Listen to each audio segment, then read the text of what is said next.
Jack Villiers. He's a Sacred Son leader. He's a father of two. He's a recent TEDx speaker, and he is the founder of Human Work. Everyone would have looked at me and said, "You got the house, you got the car, you've got a beautiful lady, you've got kids, you're doing great." But I'd been holding this weight for, now the best part of 26, 27 years. And the weight was just getting too heavy. And that's where, for me, the addiction and kind of going into these really dark places started to happen. What was it for you that really allowed you to break free from addiction? Connection, without a doubt. Connection is as important as food and water. There's no, we need food and water to survive, and connections if or a maybe. To survive and to thrive, we need connection. And the thing for me that I've realized is that men's work and women's work both definitely have their place. But there is something divine and beautiful and powerful about unity. This episode of Sacred Sons Podcast is brought to you by Vivo Barefoot. Let's walk in a good way in the natural world that surrounds us. Vivo Barefoot is the official shoe of Sacred Sons. And Vivos are more than just amazing footwear.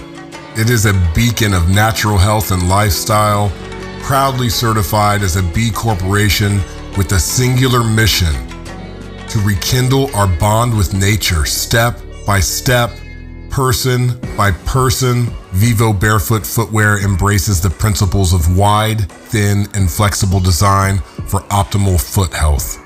If you come to any of our events, you will see our leaders rocking them.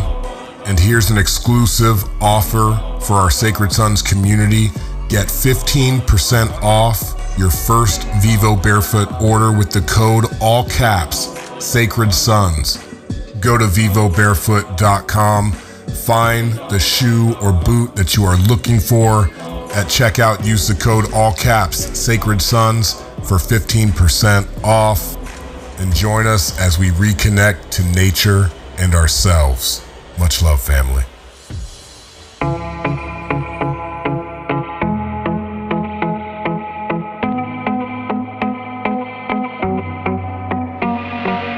Peace and blessings, Sacred Sons family. Adam Jackson here with another episode of the Sacred Sons Podcast. Bringing through another leader and brother from our community, Jack Villiers. You might know him as London Jack.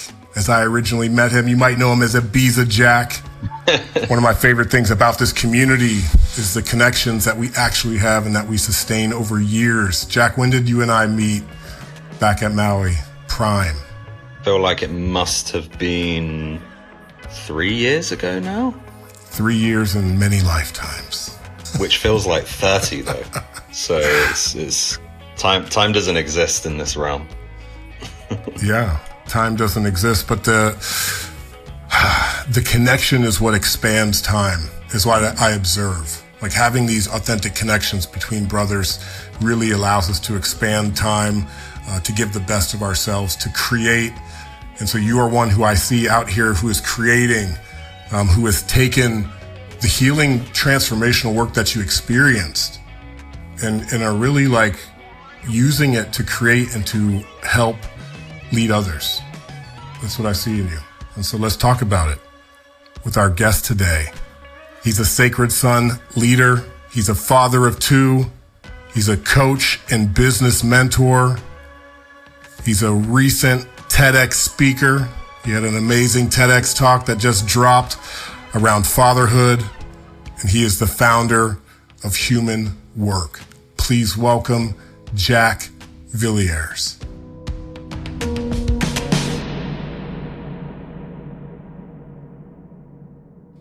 Thank you, brother. Feels good to be here. Full cycle. This is where it all began for me, listening to this podcast. Is that right? Yeah, of course. So now it's just like, I'm here. It's a moment. That's what's up. I know, man. And it's interesting for me too on my side, because I remember the Jack that I welcomed into, that Maui Prime those years ago. And to be here with you now in this current state is also a huge honor for me. You know what I'm saying? There's a lot of mutual love here. You're also one who rocks hockey jerseys in ceremony. It's very authentic. It's a very authentic thing. I've always wanted to ask you, is there a reason? Is this a Philadelphia Flyers jersey? I've got, there's a Clippers jersey that I wear. There's a Pirates jersey that I wear. I cross between NBA, NFL. There's a full thing going on. Why the jersey in ceremony? Because for me, the jerseys is what I wore growing up. And it's the culture that I come from, this urban culture in London, how I grew up.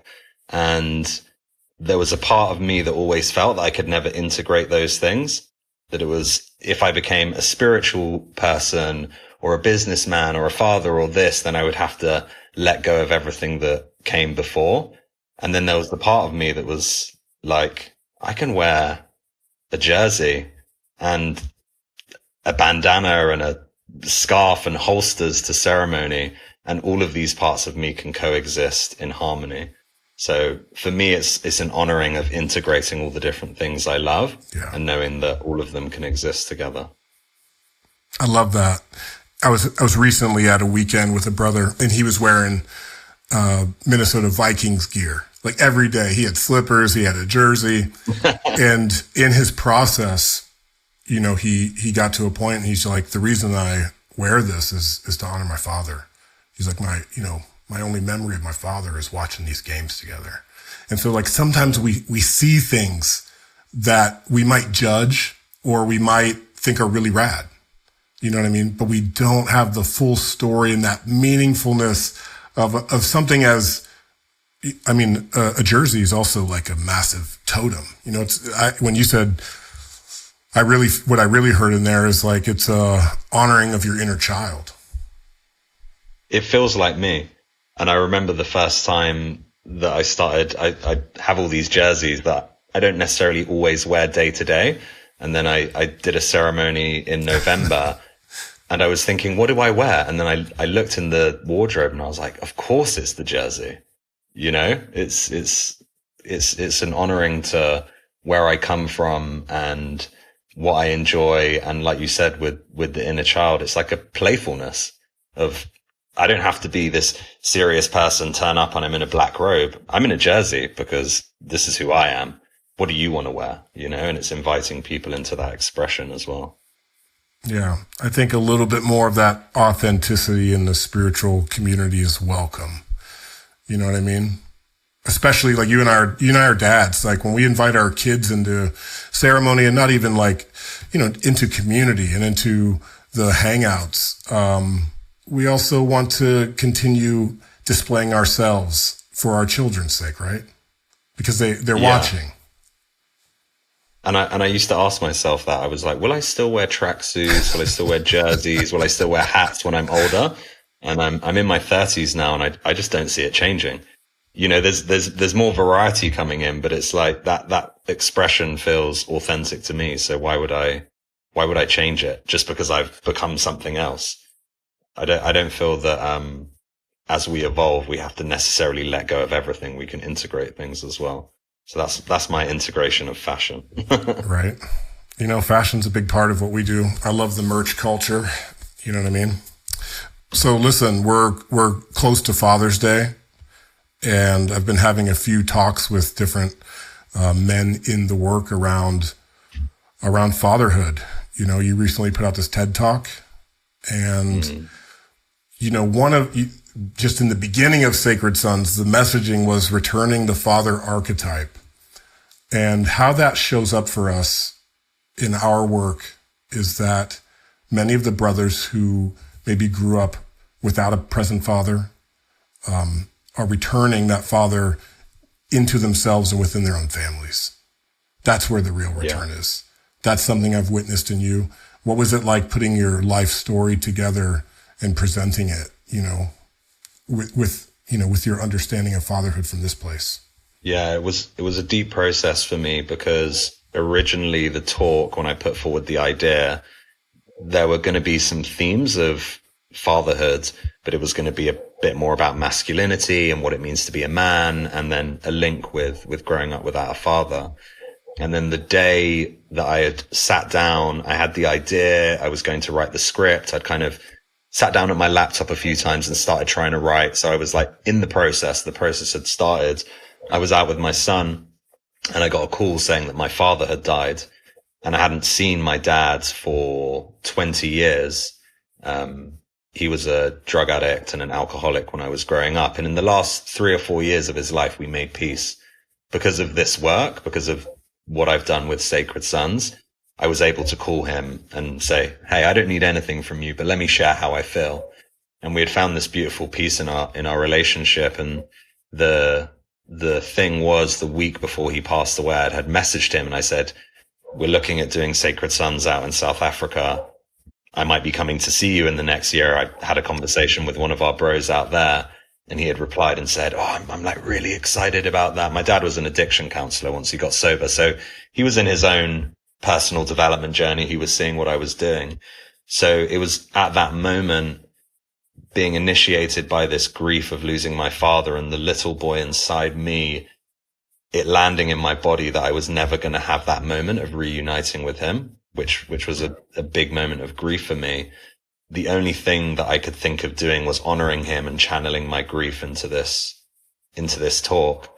So I started to write and pour all of that grief and all of those tears, into the TEDx talk, which in one way was so beautiful because it really is, the talk for me is an honoring of my father, and it's an honoring of the journey of the men in my lineage and the fatherlessness, and me kind of saying enough is enough with this moment.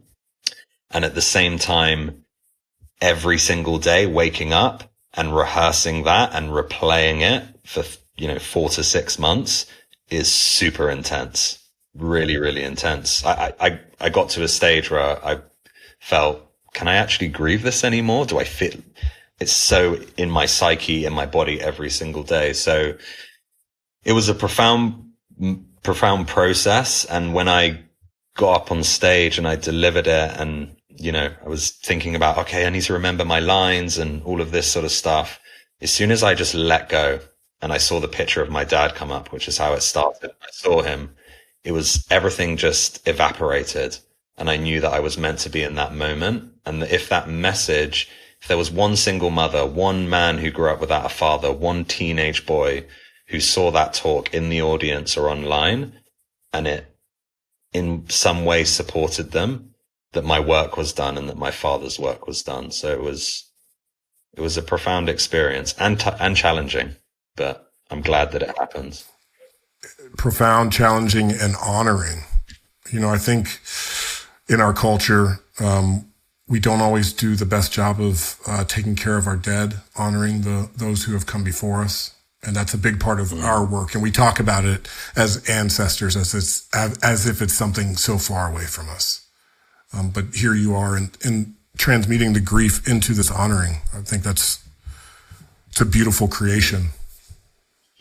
The last words that I say in the talk is I speak to my father and I say that I forgive him. And I can genuinely say, hand on heart, I'm at a place in my life where I do forgive him. And his biggest challenges have become my biggest blessings. And I wouldn't have said that when I was growing up and I was a teenager and I was so angry all the time, so much repressed rage. Why? And I couldn't even understand or comprehend that it was even from him not being there. But obviously now in hindsight, I know that. And for me to be able to forgive and to be able to honor him for changing his life and what he did do felt, it felt right. It actually felt really at peace in that moment, that there wasn't one remnants of anger or frustration. It was, everything's happened exactly as it's meant to be. Yeah. That's when we cross that fine line from forgiveness into acceptance of all things. When we make it to that place of I'm here, the willingness to just accept everything because we have the totality of it, through that departure, through that death. If there's a young man out there listening right now, holding on to resentment, holding on to anger, give me a tool or a maybe an understanding that you have from your experience of what's a way to begin taking a step on the path to forgiveness? I think a powerful, actionable tool is writing a letter. It could be to your dad or to the person, whoever you feel hard done by or maybe isn't there. And you don't have to give it to them, but that letter is an opportunity to just take what you're feeling in your body and put it, and to process it in a way, right? To put it on paper, to put it in words, and to maybe read it to yourself. And I think that as an initial practice, even if that letter starts with "fuck you," you're still making progress because you're starting to process it and actually see where you're at. And I can guarantee that if someone had, a really challenging relationship with their father, maybe their father's not around and they didn't reconcile while their father was alive. If they wrote that letter once a year, every year for 10 years, the more that they do that and the more that they process those emotions, the tone and what they say in that letter would no doubt change as time comes, as they go with age, right? So for me, really what I learned in this process is the grief, the anger, it has to be felt. It has to be felt. So the best thing that you can do is breathe, feel it, write it down, write the letter. For me, the most powerful thing when my father was still alive, it's actually a conversation I had with Fabian at Convergence. He told me, what was that Convergence 2 years ago? He told me he'd had a similar experience with his father. And he said, yeah, just call him and just say you don't need anything from him, but just say how you feel. And I remember doing that and it was so liberating, So you got to get it out of your body and into something, into the page, or share it with someone. That's my advice. Yeah. And those final years that you spoke to, it's like that time is priceless. 100%. I called my dad, actually. My dad was adopted at birth and he never knew where he was from or his family. And I found his entire family in Puerto Rico and the States. And I remember calling him. I haven't seen this man, my father, for 20 years, and saying, hey, your dad that you've never seen? Here's a picture of him. And here are your 3 or 4 aunties. Connect with them. And it was, to have the opportunity to do that and to help him connect parts of the lineage that were broken. He had never really looked into it or never got anywhere when he did.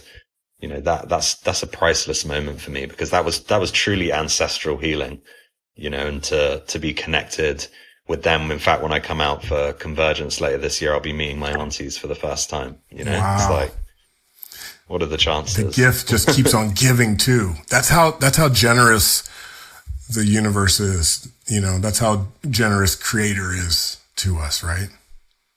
If you're willing to listen and be curious. If you're willing. And so I imagine for you, Jack, there was a time where you were not willing and maybe you were curious about other things. Where were you originally born? In London. You're born in London. So London Jack is an actual title. London born and bred. Yeah. London born and bred. And just as you're speaking, your father had, his trials with addiction. And when did that kind of start for you? What is the story of London Jack? The origin story. Yeah. Yeah. So I remember the first time that I really felt that break in my kind of maternal lineage was my dad was not around. And I remember my mum sat me down one day. I must have been like 10, maybe I was 8 or 10, and said, oh, just so you know, your dad's adopted. And I remember something really impactful about that moment, because it was something my body knew but hadn't fully comprehended or registered, that I didn't know where I was from. I always felt this emptiness of like, where am I from? And I thought, oh, well, that's because my dad's not there. But it was deeper than that. So that was quite a big moment for me now that I look back. And then as I moved into my teenage years, there was a lot of anger about our situation, about how we grew up, about feeling struggles with money, my mum struggling, and just feeling not seen or heard, or having a man who was there as a role model. And that ended up really turning into a lot of rage and anger, which the way that I dealt with that was violence, was getting in fights, was getting in trouble, was drinking, was getting involved with crime and the police. And there was a whole chapter of my life that went like that, various different stages of it. until I got to a point where it was really the end of the road. If it was one more thing, I don't think I'd be on this podcast with you right now. But there was some luck that said to me, ooh, maybe just hang back a tiny bit on this, just hang back a tiny little bit. And, I managed to hang back from the crime and getting in trouble, and then went on. Just out of curiosity, is there some type of like an orchestration, or is there a moment? Do you actually recall being like, I need to shift, I need to hang back? There was a couple of things. One, my mental health, all the things that I had been doing, afflicting a lot of pain, a lot of manipulation, womanizing. I was holding heavy emotional bags. I could feel it in my body. It was like heavy. When you can see that on someone and it's just like, this person's holding on to some shit. My fuse was so quick, my temper, all of that stuff. And those bags started to get too heavy, and my mental health, I started to turn in on myself. So depressed, feeling anxious, kind of getting to the point. I remember one point I had a mental breakdown, and I had just so much anxiety about the web of lies that I had strung across kind of various different parts of my life, and the manipulation and all of those things, that it was just too much to bear anymore. So that was happening. And then the universe started to give me messages. So, some of the more criminal activity that I was involved in, one of my business partners got robbed for a lot of money in quite a dangerous situation, which could have been me, but he was the one who went to do this deal, basically. So, there was a moment there where I was like, I'm going to fucking die if I carry on doing this, And then also I'm holding these heavy bags and feeling all of this weight, and my mental health just started to snap. So that was the moment for me where the body was saying, you can't live like this anymore. The universe and the external factors were saying, this is just going to get worse and worse.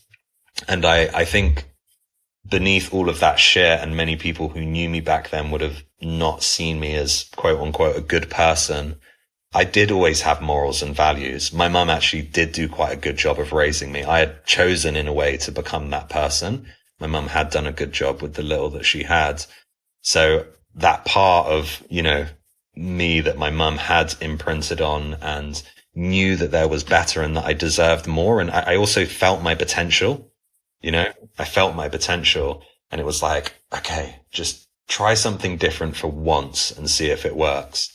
And that was kind of the moment for me where I was like, I got to get out of here. I got to do something different. Yeah. And so what did you choose? I also know before I met you, you were leading in corporate settings, like doing leadership development type of work. There's many examples like through film and television of like hustlers and shakers and movers and people who are good in the streets being able to transition it into corporate leadership, because they're kind of similar environments if you really get down to it. It's Game of Thrones, bro. It is, in my world we call it mafia, as you know. It's totally mafia. Of course. Yeah, no, for sure. And there was a stroke of luck. I started applying for some like random jobs, and I applied for this apprenticeship, which now apprenticeships are quite a big thing in the UK, but back then it was, really low salary, just making tea and doing admin, essentially. Right. And this apprenticeship company sent me to a few schools where I didn't get the job or the apprenticeship because I had a criminal record.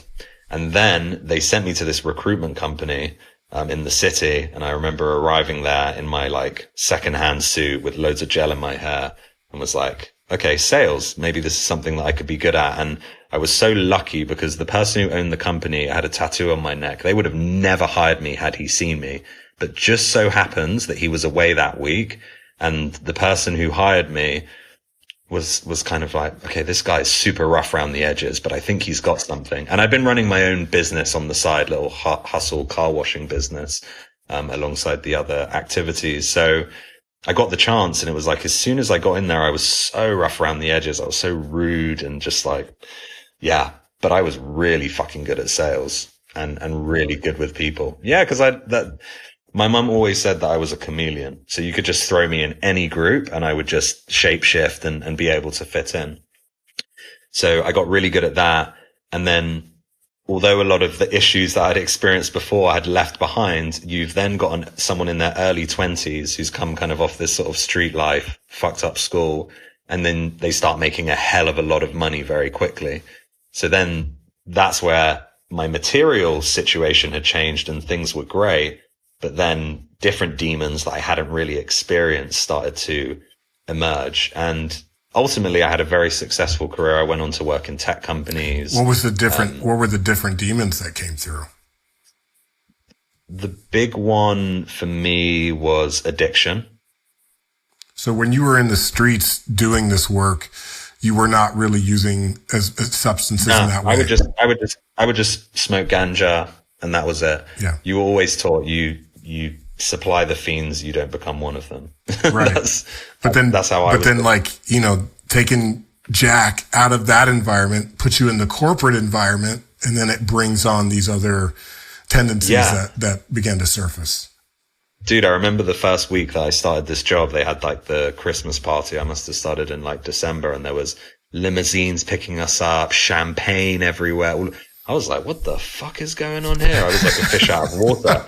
But it was just a new thing for me. The emptiness that I felt inside, I had something else to fill it with now. Whereas before I was filling it with like risk, drama, danger that kind of kept feeding that feeling of not having. It was then the alcohol, the money, the drugs, that sort of thing. So I went through that and I kind of survived it in a way those first few years, wasted all the money that I made, various other things were happening. And then it was actually became very successful, found some stability. I had a daughter when I was 23, so that made a massive impact on my life. That really started to give me some purpose. But it was really before I got into Sacred Sons that actually my addiction got to its worst, which was interesting because everyone would have looked at me and said, you got the house, you got the car, you've got a beautiful lady, you've got kids, you're doing great.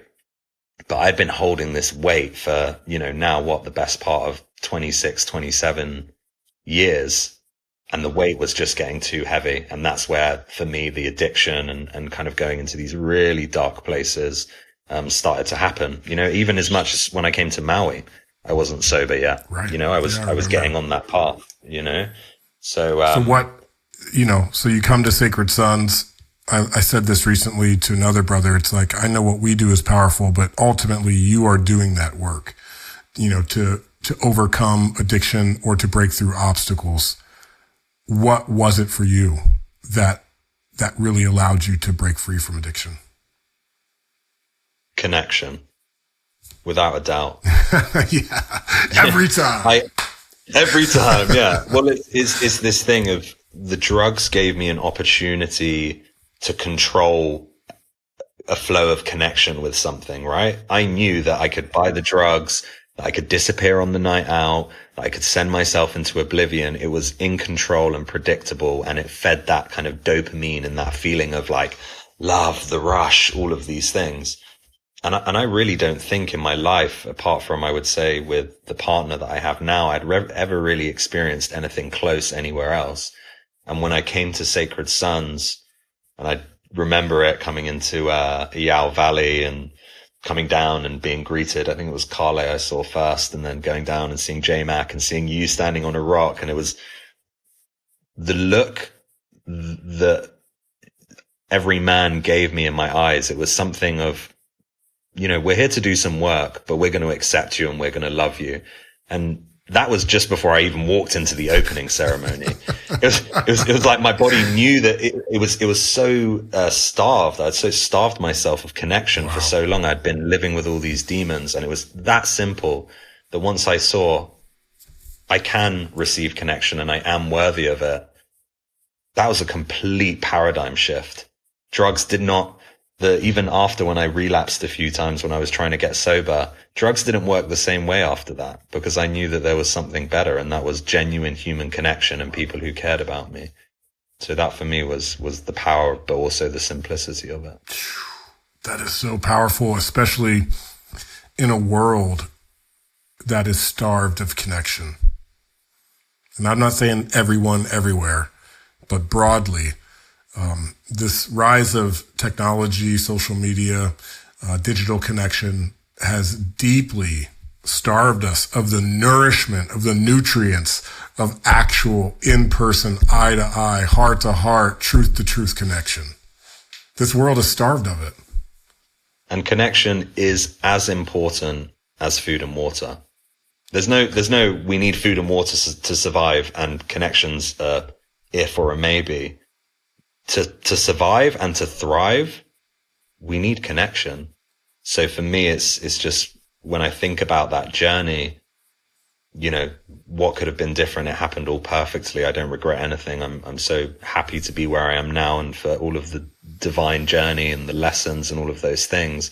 But when I think of my children, and I think of the children growing up without a father, or the people who experienced what I did, I think, how can we just give them this branch of connection to potentially hold on to? How can we start to bring that into society, into schools, into this work, into organizations? And it's just that simple thing that if we can do more of that, I truly believe that amazing things will start to happen.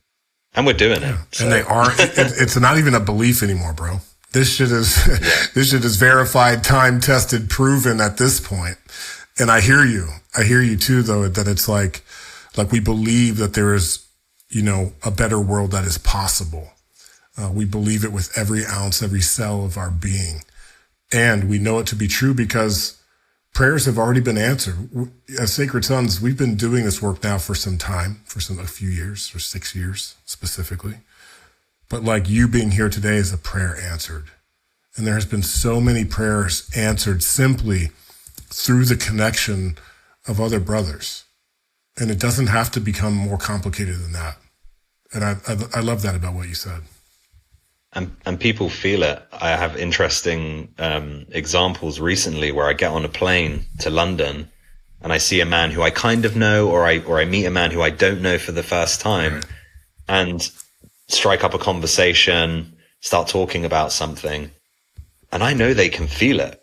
They can feel my openness and my willingness to put out that hand and say, hey, let's connect. And not in the way of just, you know, basics, but it's not about the words that I say, but it's about an open heart and being willing to really see someone and connect with them in that way. So it's so simple yet so powerful. And I feel that in Sacred Sons, the men that I'm around, and, you know, other places, people doing different types of work, but important work, that openness, that connection, it really radiates. You know, it's everyone feels it. So I think the more that we can all carry that torch, then things are going to be moving in a good way.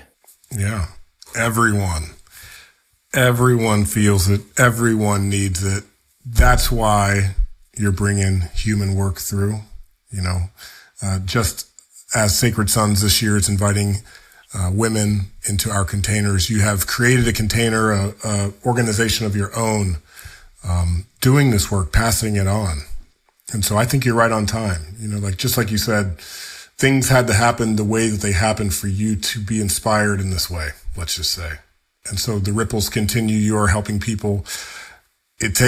Listen, I know what it takes, obviously. It takes a lot of courage. It takes a lot of courage to be a one that inspires connection, but more so that inspires it, that calls it in and says, here's where we're going to do it.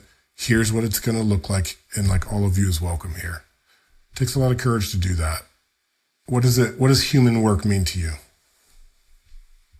For me, human work is the remembrance of real human connection, because we talk about the ancient future and we know all of these things. We've lived in a world of connection before, in our own villages, tribes, peoples, towns, whatever, right? And for me, human work is really remembering that that is the way that we're meant to live. And I feel that, you know, there's part of me that would love to say that I sat down one day and had this amazing idea that, I've got to do human work and I've got to bring men and women together doing this work and the things that I've seen at Sacred Sons and other places that I've been doing it. But it was actually spirit communicating through a variety of different people. I arrived in Ibiza, and the community that I formed around me and that I'm part of was majority women, and a lot of women who are either single mums or the father is co-parenting, but maybe not showing up, should we say? Well, that's the projection, not showing up in the way that they should be. And I just started to feel it from all the women around me. They were saying, oh, I've seen what you're doing at Sacred Sons, and this work looks really awesome and amazing. And then I had other women reaching out to me saying, I've got 2 kids and the father isn't there, and I really feel I need some support. How do I embody masculinity for them? And all of these messages. And I remember there was like 2 weeks where I was like, this is ridiculous now. I was like, I have to do something, you know? You're that kind of person you can't just let it go. You have to act upon it. Yeah. I was like, something's being asked of me. And I also felt from my partner, Holiday, also a kind of curiosity, and she had done women's work and various things of like, what would it look like to do this together? So in that moment, that's where I said, okay, let's try this. Let's see what happens. And the first one happened in November in Ibiza. And yeah, it was amazing and powerful. And then we've done a bigger one recently in Yorkshire with about 60 people. And the thing for me that I've realized is that men's work and women's work both definitely have their place. But there is something divine and beautiful and powerful about unity. And the big takeaway in fact, a moment that I learned the most I've ever learned about women is I went to CIP, Michael Maisie's organization, to do a mixed workshop. I thought, okay, let me get some experience with this. And we were doing a emotional release exercise, primal recalibration. And a woman, maybe in her late 50s, early 60s, picked me straight away. So she picked me and said, come in. And she released the emotions that she was releasing. And in that 30 seconds, I learned more about women than I have in my entire life in any other situation. What did you learn? I really felt the pain of the feminine, the pain of women. There was like a frequency. It was almost like an upload in my body. It was like, oh, all those times that I've been an asshole to women, or that I've not shown up for a partner, or that I haven't given my mum the recognition that she deserves, or I've not been as present with my daughter, or whatever it is. You know, I just kind of felt this frequency of that and understanding. It was a moment where I understood what my responsibility is as a man in relationship with women. You know, so it was a real profound moment for me. Would you say it's a type of remembrance? It's a remembrance. It's like, yeah. I mean, there's many things to remember as remembrance is upon us, like as we're coming together as men and women. And just so you know, or just so those listening know, like, you are tapped into it. Sacred Sons is tapped into it. Other communities are all tapping into the frequency of sacred union, or what we are 100%. Calling this remembrance. I think even the languaging is shared. You know, Michael and I also talked about remembrance as just as like all of the visions that come through. It's like there are these collective visions now. I feel that, right? As the visions come through, I just want to say this, because there's still those who are like really hesitant. And so I really appreciate like that depth of like the wisdom that came through. Did you learn anything about how we have to take care when we're brothers and sisters in the container, how we have to like walk at an even greater standard of our capacity? Yeah. So for me, one of the things that I really realized is in my life, often with the women I'm closest to, my partner, my mother, other women that I'm very close to, because I'm so close with them, and sometimes there can be friction and there can be challenges. There's part of me that actually forgets some of their humanity. And I want to own that, you know? It's kind of like, they are a human, they're a woman, and also they're so close to me that almost they're so close that I can't see everything. It's a weird sort of paradigm. And when I started doing this work as well with women and in mixed groups, and I saw a woman, or took a woman through a big process, it reminded me, I saw Holiday in her. I saw my mum in her. I saw my daughter in her. So really it is the remembrance of honoring each other and respecting each other, and as women, as men. And I know that many women who have come to human work have shared exactly the same thing. I feel that the other piece is that this work, and I saw this leaving the last human work, really restores women's faith in men. That's what I experienced. So many women at the end of the weekend saying, wow, we had these agreements, we came and did this, we've done this deep work, there's been consent, there's been boundaries, there's been respect. And that weekend, for women who have maybe spent a lifetime feeling abused by men, feeling oppressed by men, came out of that weekend with some belief that when we come together and we do this, that men can show up for them, and the other way round for men as well. Absolutely, goes both ways. And it's a complete paradigm shift to what we see as the main narrative in the world often, or in the media and other things that I observe. So for me, it's the new narrative that needs to be brought forward.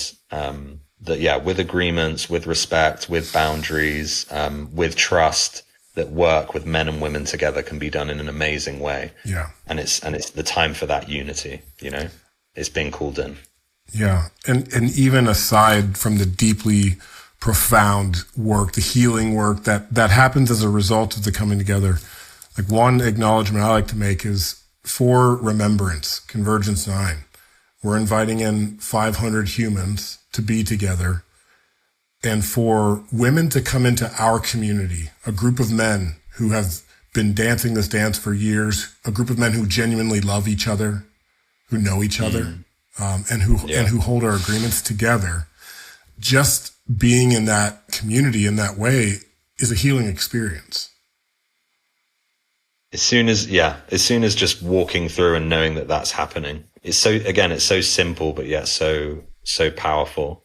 And, my invitation is, I really see now, having experienced it and done a few events, there is just so much gold for women and men coming together in this way, and just trusting, a lot of things can come up. Do you know how many women I have calls with before they come to human work about concerns they have, yes, things that might have come up, or not quite sure, or how can they trust it? Who are the facilitators? Who are the facilitators? Who's going to be more of the facilitators are men, because naturally I have a men's work community, and when I pulled in people, I did pull in the women from my community, but also I pulled in men.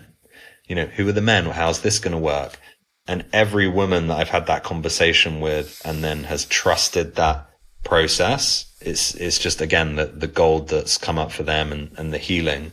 I feel, I'll be out there in Washington, Seattle, and that's as well. That's where I wanted to go with this too. It's like, yes, in the direction of the masculine and feminine. Those are these two directions that we're offering. And then we get to take this loving community, this like heart-led thing that we're cultivating, and we get to point it into the direction of the children and the elders, right?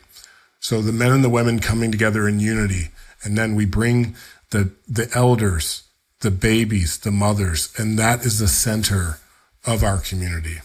And so we're doing this step by step, and I think we're on time. That's my suspicion here. And we're not going too much too fast. I really believe the men and women have to come together so that we can do the healing work required for us to then be able to tend to the elders, tend to the mamas, tend to the babies, and then tend to the processes of birth and death.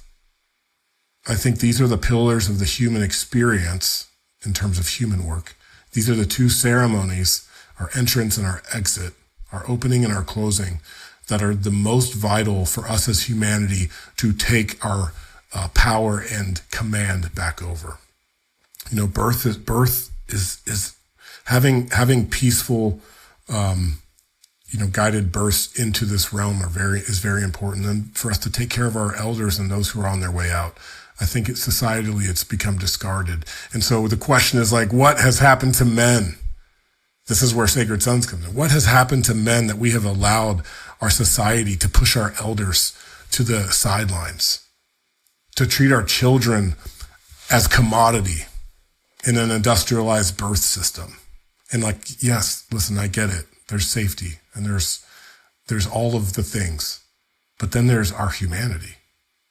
We've got stuck in our heads and not in our hearts. And I think that as time's gone on, the fears that come up, or the fears that often society and the media projects and various things like this, have meant that we've stepped back from our responsibility. In fact, the big word that came through for me when I was sitting and I was thinking, okay, I'm going to speak with Adam this evening, was responsibility. As men, we've forgotten our responsibility. And our responsibility is to tend to the women, to tend to the children, to be the mountain, to create the environment that allows them to thrive and to feel safe. And I'm not saying that from a place of misogyny or being too traditional or that we can't be progressive in some ways. But ultimately, my belief is that we have a role to play and we have a responsibility. And we've forgotten what that responsibility is because we've got too stuck in our heads and consumed by other things. So for me, it's come back to your heart, come back to the responsibility that's in front of you. Tend to your garden, tend to your children, tend to your nieces and your nephews, your godchildren, the children in your community. It's that simple. You know, it's taking that responsibility, and maybe at times it feels like a burden, but treating it as the beautiful burden that it is. It's simple, but it's not easy.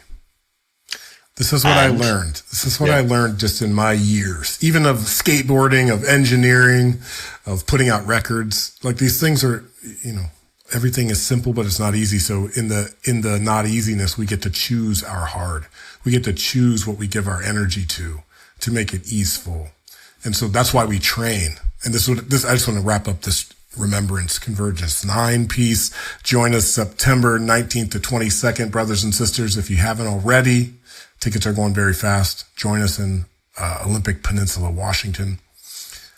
But we have to train in it because it's the education that we did not have as a part of our upbringing, and that's currently not being taught. And so, yes, why does it feel that it's a hard thing? It's because we haven't been trained. And so when we come together, that's the opportunity we take. And also, I don't have to hold that responsibility alone. When I come out to Washington and I'm there and I'm staying with you and your family, and I've got my kids and I've got your kids are there. I know if you look over and you see Ocean doing something hella crazy, you've got your eye on him. You're also holding that responsibility with me in some way. So for me, he'll it's probably like be doing something hella crazy with Holland. So I'll be watching. Yeah, exactly. Yeah. But it's holding that as men. You know, this is where I really see the profound experience I've had on my journey with Sacred Sons and with men's work. Is it's holding that responsibility together. It doesn't mean that we don't take ownership, but it's men holding that responsibility together. And that's what we've been doing out here for 6 years for Sacred Sons. And now it's the time for the village to come together and to do that work. And then as a village, we hold that responsibility. So the men and the women. And we keep doing the men's work, though. We keep doing the women's 100%. work. You know, you keep doing the women's work. You keep doing the men's work. And then we get to like inject all of that intention into the ancient future village, as it were. Yeah. And holding, like you said, you know, how people enter this world and how people exit this world. And the village holds that in reverence. It remembers how important that both of these moments are, and no one is forgotten. And keep training, keep sharpening, men, women, and now keep coming together. For me, it's as simple as that. Yeah. It's simple and it's not easy. So that's why we work. That's why it's called work. Yeah, exactly. Yeah. That's why it's still called human work. It's not, you know what I mean? Like, it's not called a free ride. Yeah. And I like to consider the spiritual war like the war of our generation. Even though there are tangible, physical, actual wars happening around this globe currently, underlying all of it, there's a spiritual war happening right now. And the way we get to show up to it is not through more division, angst, hatred, standing against. It's about standing for. It's about coming together. It's about celebrating unity. And that's a powerful thing. You know, like coming together in that way, it is the protest. It is the stance, that choice. And I really believe in that. Yeah. I always like this image that I have is us standing and taking the challenges, taking the problems and putting them out in front of us, not between us, and looking at them together collectively and saying, hey, what can we all do here? What can I do? what can you do? And that's where the ownership and these different things comes in. But I feel like the more that we do that, the more progress we make. The longer we just divide and we put things in the middle of us, then we, perpetuate that same division. That doesn't mean that we have to agree all the time, or that we can't have our sovereignty, or we can't have different opinions, or we can't, make mistakes. But it's that assuming of good intentions and putting things out in front of us. That's what community does. That's what I believe community is. Yeah, man. I've had moments on my fatherhood journey where I've been like in my own isolation, like, damn, this is hard. Is this what it's like? Especially really early on. Yeah. But having other fathers to bounce things off of, or like you said, in actual community, but even having other fathers to like speak about the hardships with. I think that's probably something our fathers didn't have at the very least, and theirs before. You've had a few tries now. You're a two-time dad, two-time MVP. What have you learned, man? What's like, if you were talking to a younger version of yourself, even becoming a father, what's some gold that you have accumulated thus far? Yeah. Going back to what you just said, you really illuminated something for me, that I became a father at 23 with my daughter. And then after about a year, broke up with her mother, and then was having my daughter kind of half the time. So I was fathering alone predominantly through my 20s.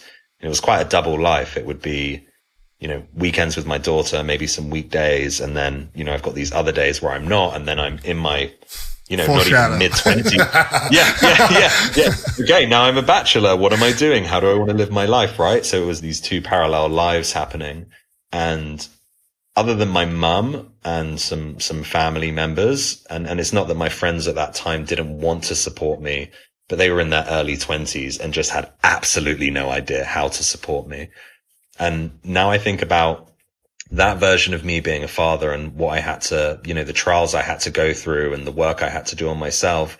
And then I think about being a father now, where I have a phone book of like, God knows how many fathers that I could call and say, hey, I've got this thing, or I'm feeling this way, or it's really difficult in my house right now. And that in itself, just having the support of other fathers, is a complete shift.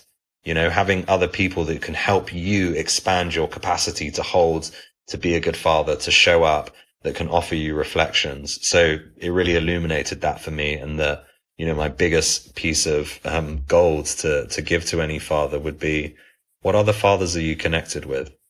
Who can you call when things are really difficult? And if you haven't, if when you say that, you're like, oh, I don't know, maybe that, then find yourself something, whether it's Sacred Sons, whether it's a fathering group, whether it's a Facebook group or WhatsApp group, whatever it is, but find that support, that connection on the thing that you might be struggling with. So that's a big thing that comes through, for me. It's just having that support, not doing it alone. It takes a village. Not doing it alone. I said this previously on a podcast, but I'm one who believes there's no like expert in fatherhood, right? There's not like although there are some who can convey and communicate effective tools in a really good way. Don't get me wrong. Like there's great teachers, but really it is the coming, and for motherhood as well. It's like when moms come together, that's when the gold really is there, between the experiences and in the sharing of those experiences. We have to have that. And like you said, we may not be a part of an actual village, but to seek those things out, because they're vital. They are nourishing, and gosh, necessary. Really necessary. My mom is like, I don't know how I did it. And I'm like, I don't know how you did it either. My mom is single mom, 3 kids, working every day hard. You know what I mean? Like, bless my mom. My mom was exactly the same. And now I look at her and how she's progressed her life, and I'm like, wow, like, next level. Mothers are just absolutely next level. For me, I was thinking about it in the way that even though it could be encouraged to read books and to, I think, listening to podcasts and all of those things, but a good conversation with another father, even the power of just knowing someone's felt what you felt. Because I remember quite a few times in fatherhood thinking, hey, what's happening in my house right now is fucking crazy. Like I'm feeling completely like my nervous system is fried. And every time I think, oh, I'm going to get a break or a little bit of a let up, another wave of challenge comes. And literally just looking at someone and saying, hey man, I've been there too. That already is like, do you know what I mean? Yeah. I remember when I was going through it, I had this belief that every other household was like Full House. It was like a sitcom, and it was all peace, and everybody else had it all figured out. And I was just like suffering in this discomfort of like, holy shit, I'm exhausted. And like, I'm at a loss in the chaos, but having this idea that everyone else was like, you know, like that's something that we have to overcome as humanity too, because we've been shown because we've been pulled away from the actual village and being immersed in it. Then we've been shown these images of like a false reality or of an idealistic picture, of a puritanical picture. Even the Cosby Show. I grew up on the Cosby Show. Then when you come to find out the real Bill Cosby is like, you know, is a predator. Holy smokes. That's what's going on. That's what's going on in the world for real, people. Yeah. So if you feel like, for my fathers and brothers out there, if you have been in that place where you're like, damn, am I the only one? First of all, no. Yeah. Second of all, come get with some brothers who can level with you, who can actually hear you, experience you, and won't judge you for the amount of suffering that was caused by our fathers before not having it, and theirs before not having it, and it being like the education, the skills, the tools. Yeah. There was another thing that came up for me around what I would share, which is a big learning for me has been, don't expect your relationship with your partner not to change. And I don't just mean the first child that you have, but each child you have, you know, subsequently. Becoming a father is a complete shift in your life, in who you are. It's a journey. In the same way, although I've never been a mother, I can see in my partner that same shift in her. And I know that I spent a lot of time when my son was born kind of feeling, should our relationship be like this? I thought I've lost this. It doesn't feel the way that I would expect it to feel. Things are shifting, things are changing. And that's because we have changed, you know? And I really feel that life sometimes, and things like parenting for me, comes in chapters.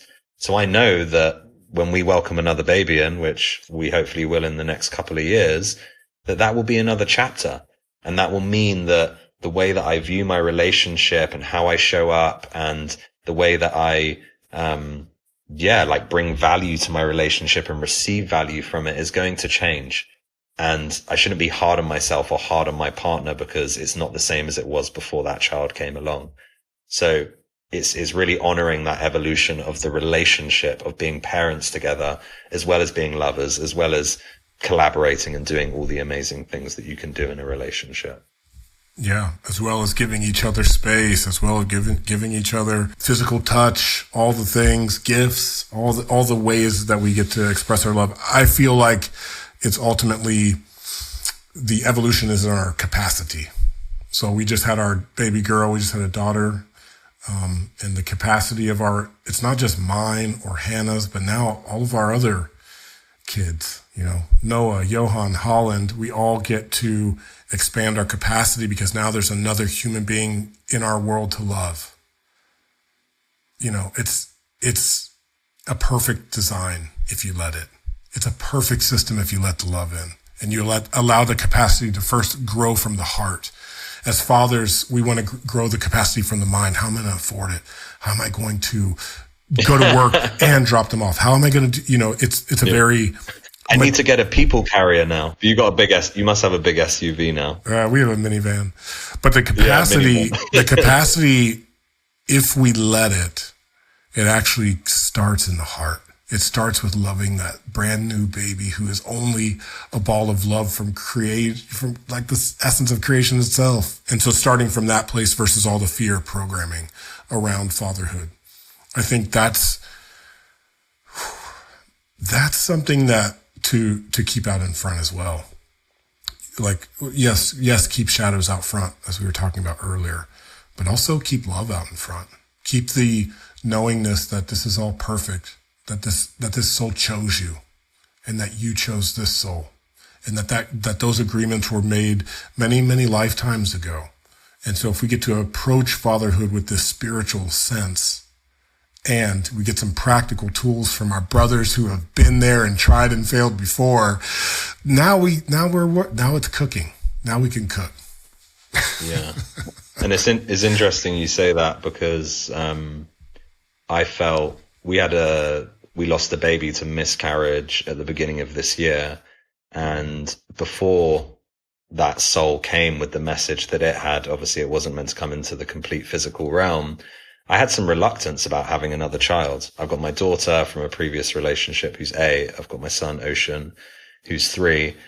And there was part of me, and again, coming with this word responsibility, that because I had become a father so young and felt this responsibility that I'd always had, and my life looked quite different from having a child so young, I felt a resistance to it.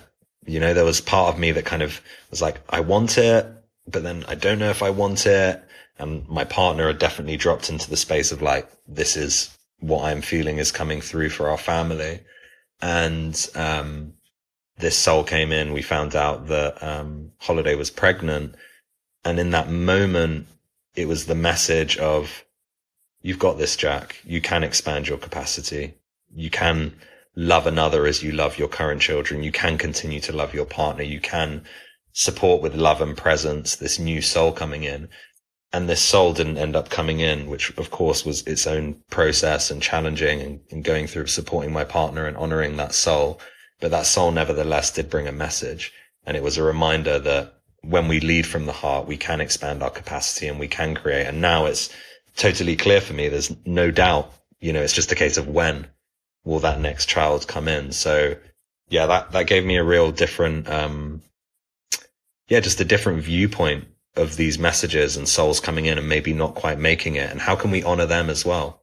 Because it made me realize how many times I've had that happen to me and I've not honored. And this was an opportunity to really honor. So yeah, that's an invitation and a reminder for me as well.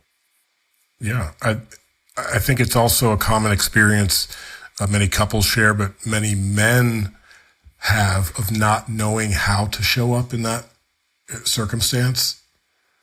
And so like, you know, creating a ceremony, building a little container, you know, a metaphysical container to honor the transition of that soul. And that's what I'm saying, like taking care of that death process, whether it's, you know, physical hands-on, but more like the spiritual taking care, honoring, acknowledging, burning the sage, you know, saying the word, singing a song, you know, whatever that is, that's real for us. This is the time as men where we get to cultivate from those places. And I think it's a shift in masculinity, honestly. I think it's always been there. I just think it's been put on the back burner to, capitalism, frankly. Yeah. A big learning for me in that as well was knowing when to step aside and let the women do what the women need to do. Say it. And seeing there'd been a feeling for me of I need to do something and how do I show up, and putting a lot of pressure on myself that was then probably not giving me the desired outcome of how I wanted to show up for my partner. And it was a challenging moment. And then stepping aside and seeing the women in our community, the way they came through to tend to the mother who's obviously, you know, passing this soul that's come and not going to make it, and seeing them gather round and do the thing that women innately know how to do. So for me, again, it goes back to that same thing of it really takes a village. And as a man, also knowing when, hey, the women have got this, and just stand and observe the marvel and the magnificence of women doing what they know how to do. You know what I mean? Yeah. Yeah. That's beautiful. The women know the way, and the men when we get together, something happens. We know what to do too. So we're going to close on this piece. EMX Wales was a Sacred Sons milestone. It was led by yourself, Peter, and Pierre Etienne. And so what all that to say is this was literally our first EMX that one of the co-founders was not at. It's a big deal for us. You know, Sacred Sons is like our baby. It's all of our baby. Yeah. And it's like, you know, but to have you brothers leading an EMX who came in as participants, came through training, obviously you have your own gifts and skills to bring through an EMX, and not only to bring it through, but to really deliver and to over deliver I'm seeing a lot of feedback from the participants, from the men who were there, just of how, you know, sacred of a container it was. What was it like for you, this initiation of EMX Wales? It felt really good to be trusted, to trust myself and to trust the brothers, to trust Peter and to trust Pierre Etienne and the wider team to be able to bring it through. For me, it was a moment of acknowledging how far Sacred Sons and just this work and just bringing this masculine alchemy and bringing its presence into Europe, into the UK. For me, it was an acknowledgement of that moment and how special it is to be able to do that. And it felt different. You know, it felt like the same amazing magic, and also with this, you know, flavor of us bringing it through as the leaders in Europe. And it felt, you know, aligned and then also beautifully unique, which I think in my experience, all of these containers have that beautiful uniqueness.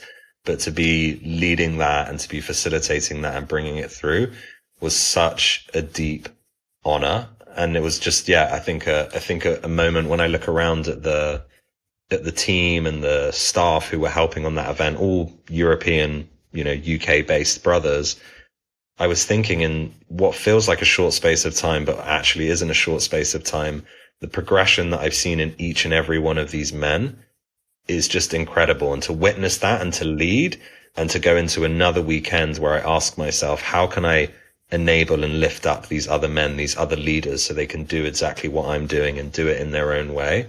That was a really amazing takeaway. And the other thing for me was a big intention that I went into with this EMX was to really connect deeply with a lot of the participants too, to do it in a good way so I conserve my energy levels. And I really felt my team was Owl Gang, the OGs. Owl Gang. Owl Gang, whoop. So yeah, being with the team and getting to know all these men so deeply, and it just, it really felt the land that we were on, very special land, really activated. It just felt like this kind of moment in time of, you know, this was always going to happen, and it's going to happen a hell of a lot more times. And I really look forward to this moment when one of the co-founders like, hey, I'm coming to an EMX in Europe, and we want to welcome you to this table as well. You know, it's your table. You created it and started setting it, and we've continued laying that table, and to invite you and to say, hey, you know, come and be in this and experience it. And, you know, it's not a separation of what happens in the US or in Latin America and thingy, but it's a continued evolution of the culture of Sacred Sons, of this masculine alchemy. And we're all doing it, we're all evolving it, and we're all sharing it. And then we have moments where we come together, like, you know, C9, and it's like, what have you been up to? What have you been doing? Hey, and then I get to pair up with some dudes in the US, and I get to see how they're flowing, how they're bringing things through. So it's just this beautiful reciprocation of all of the sharing, of all of the knowledge, of all of the faith and the trust, you know, that you have put in as founders. And then to be seeing that happening is just, I mean, it's the best. It's the best to experience it. Yeah. I feel, and it's a cool thing. There's like, you know, there's a real sense of FOMO for some, because we're like, oh man, I really, earlier you described Wales as like a fairy forest, and the beautiful Maloka that you guys were in with the fire, and like watching it, it's like, I would love to be there. And I'm waiting for that invitation. I'm looking forward to it. And it's like, there's a great sense of just like, look at it working. That's even more, for me, it's almost more fulfilling than even being there. You know what I'm saying? Like, to be like, wow, it really is happening. And that's a mark of good leadership, is when, and the willingness to trust. You know, I feel like even when I jump on this call and I see you, and I might not have seen you for some time, I feel like I've seen you 1,000 times. And there's this often when I think about my life, and we were talking about growing up, I struggled so much to trust men for my whole life. And now to be in a space, regardless of whether it's bringing through the first European-led EMX, or it's, you know, helping out with your family, or coming to stay here, or doing this, or whatever it is, it's trust. It's being willing to give that trust. And when we're willing to give that trust and then see, you know, the reciprocity of what that does. So yeah, it's an understatement to say that I feel truly honored, and it's a torch that I continue to carry forward. And then, I love coming over to the US. So C9, with the women, with the men, creating the village. The Eagles are going to be soaring to Olympic Peninsula. Before that, in August, we have the Ireland EMX. So encouraging brothers, if you feel like you're ready to get connected to your Irish roots, what better place and community to do it with than Sacred Sons? Ireland. That's going to be a special one. Yeah, and Luke's going to be there. All DPF's going to be there. Yeah. Are you and Peter going to be there? Yeah. I'm not going to be at that one. There's going to be Portugal later in the year, and something going on in Ibiza towards the end of the year, which I'm very excited about. But yes. Ireland is one. I did pretty much a year ago from EMX Wales. I brought through an immersion in Ireland. And similar to when I say being EMX Wales, like there's something there in the land, the fairies, the trees, the waterfalls, the moss on the rocks, the buzzards, the animals. It's something different, you know, and there's such a massive resurgence right now of, the earth-based spirituality of the lands of Ireland and the United Kingdom, which is, you know, it's just going crazy right now. It's really emerging in a beautiful way. So there's just no doubt in my mind that doing that in Ireland, the first ever EMX, I mean, if I could, I would be there, but that's one not to be missed.